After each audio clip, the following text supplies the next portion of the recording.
So earlier this week, my daughter came home from school. I asked her how her day went, and she said, not good. Of course, I was worried about her, and I said, well, honey, what happened? And she said, it wasn't good, Dad.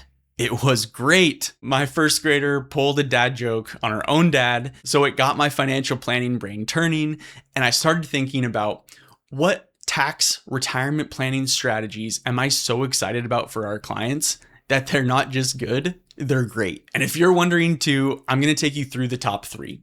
Retirement tax planning strategy number 1 that isn't good, it's great, is asset location. Now, you've probably heard of the term asset allocation, and if not, don't worry. All you really need to know is that it's a fancy way of describing what type of assets you own, and it's typically talked about when looking at the amount of risk that you're taking in your portfolio and your overall financial plan. And to be clear, asset allocation is one of the most important parts of your financial plan, and you're going to want to make sure that you get it right. But a lesser talked about retirement planning strategy that we use all the time is something similar but different called asset location. So if asset allocation answers the question, what do you own in your accounts?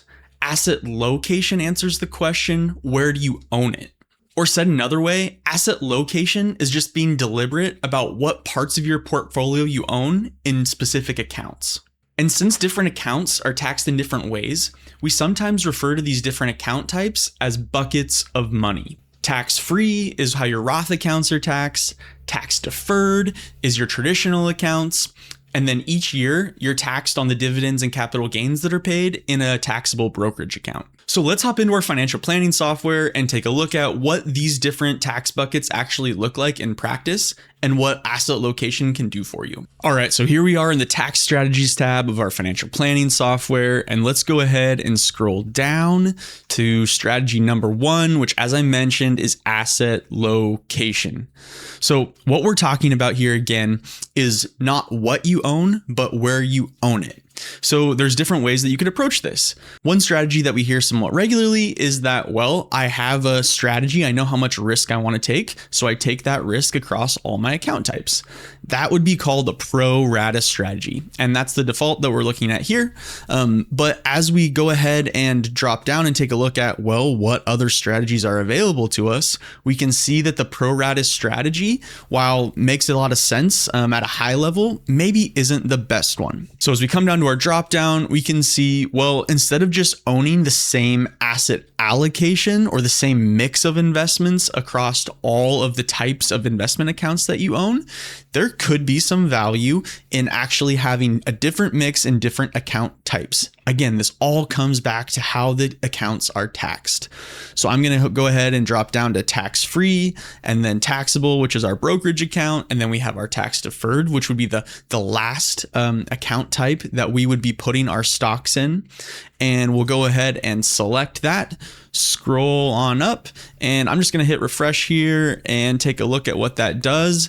And so what we're looking at here is the proposed strategy. So we just changed one thing, held everything else constant in the green. Our reference strategy is the blue on the right, where everything's exactly the same. And what you can see is that we're actually better off about $1 million more in tax adjusted ending assets by just switching up where we own our stocks in what specific accounts. So by putting more stocks in tax-free and then taxable and then tax-deferred last, we actually have a positive benefit to doing that. So now I'm going to go ahead and flip over to our asset location tab and give you an idea of what that looks like. So as you can see, we have 2 different types of assets listed here. So equities, those are just stocks. Fixed income, that's things like bonds and cash. But what the more optimized version than a pro rata strategy looks like in this scenario is having all of our stocks in our tax-free bucket. Then you can see we move over to our taxable. We have more stocks there. And then our tax deferred has the least amount of equities. So most of our fixed income is in our tax deferred and our taxable accounts. So as you can see, it makes sense to be strategic about owning specific assets in specific accounts. All asset location is simply making sure that each investment lives in the most efficient account so you can keep more of what you earn. All right, let's move on to retirement tax strategy number 2, which is our withdrawal sequence.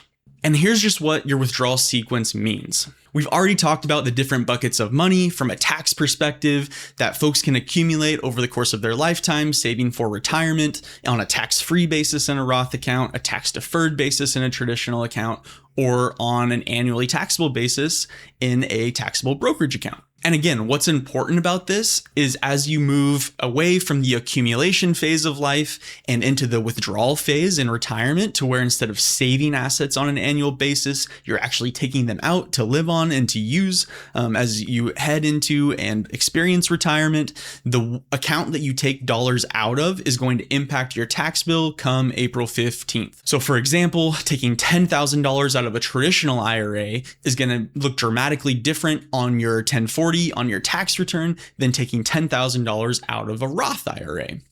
So one question that we answer for clients all the time is, what account should I tap into first to make sure that my retirement accounts last the longest? And as it turns out, there is some strategy as to which bucket of money you should use first and which you should save for last when it comes to retirement distribution planning.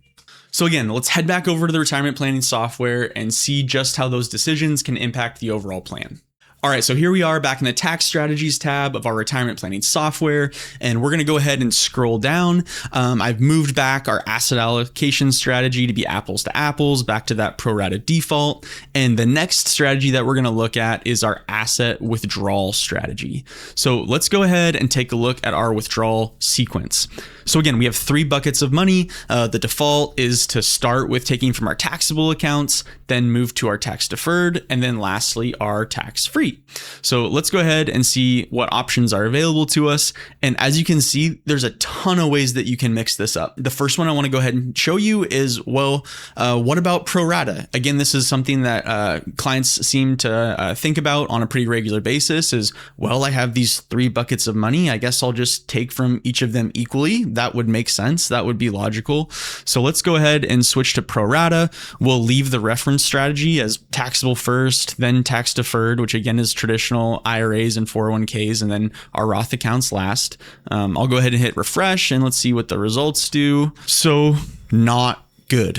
Again, what we're looking at is a pro rata strategy. Pro rata is, well, I'll just take from all my buckets equally. That makes sense. But if we do that, as compared to a strategy that starts with our brokerage, then goes to traditional, and then leaves the Roth accounts to continue compounding over a longer period of time since we're using them last, we're actually pretty significantly worse off to do the pro rata strategy. The way that this software works is this is going to go ahead and apply it over the entire course of your lifetime, which is a great way to just get an idea of which direction makes sense to go. One thing I will note though is that each year is different. So depending on if we've started Social Security, depending on if you have a pension that has been turned on or not, depending on if it's a year in which you sold your small business, all of these things impact your taxes on an individual year. So you're going to want to make sure that although a taxable, then tax deferred, then tax free strategy, more often than not, makes a lot more sense than the pro rata strategy. You're going to want to look at this each and every year because your tax situation when you start retirement is likely going to be very, very different than your tax situation midway through or towards the tail end of retirement. So in general, this is a great way to look at the asset withdrawal strategy over long periods of time. But really, this is something you need to be looking at on an individual year by year basis. So what this withdrawal strategy has done is it's allowed us to manage our tax brackets in the short run. And in the long run, it's going to preserve the most tax advantage accounts, typically a Roth if you have Roth accounts available in your net worth statement, which allows them to grow on a tax-free basis over the course of your lifetime. All right, we've made it to retirement tax planning strategy number 3. That is not just good, it's great. I'm sure you've heard of it. It is Roth conversions. Now, we've saved what is typically the most impactful strategy for last. And if you're watching this video, I've got a feeling you've probably heard of the Roth conversion strategy before, but we have to dive into it just because of how impactful it can be if executed correctly, consistently, year over year, over the course of an entire financial plan. And for those of you that are new to the concept, here's how it works. A Roth conversion is when you take dollars from a traditional account, such as an IRA or a traditional 401k, and you convert those dollars or move them directly into a Roth style of account, which will then grow tax-free instead of on a tax-deferred basis. Now, typically, this process is no free lunch. When we move assets from a traditional account into a Roth account, that's a taxable event. But the thought process here is to take advantage of low tax brackets in low tax years in exchange for avoiding high tax brackets in higher tax years. And the big thing that we want to be aware of is required minimum distributions. That's when you turn anywhere between age 73 or age 75, depending on the year that you were born. And the IRS is actually going to force you to take dollars out of your traditional retirement accounts, whether you need them or not. This is a rule that Roth IRAs are not subject to, and it can really spike your income later on in life. So once again, let's hop over to the retirement planning software and take a look at how Roth conversions can impact your taxes in retirement. All right, we've landed on our tax strategies page. Once again, let's go ahead and scroll down. We've made it to the not good but great planning strategy for taxes in retirement. Number 3, conversions and just what the distributions look like. So what we're going to do is take a look at converting to Roth. And again, the whole concept here is being able to take advantage of lower income tax rate years in exchange for paying in higher bracket years later on in life. And we have some really good graphics that will show you what that looks like. So the first thing I'm going to do is we're going to look at converting to Roth. Our conversion target is going to be a tax bracket that we go ahead and identify. So we're going to look at ordinary income, because anytime that we move dollars from a traditional IRA to a Roth IRA, that's going to create ordinary income. And so we're going to go ahead and tell the software to fill up the tax bracket. Let's go past 10. Let's go to 12. So we're going to convert from our 401ks, our IRAs, and we're going to hit refresh and scroll up, and voila, the proposed strategy results in $835,000 more of tax adjusted ending assets. Great. As I mentioned before, this is a super powerful strategy.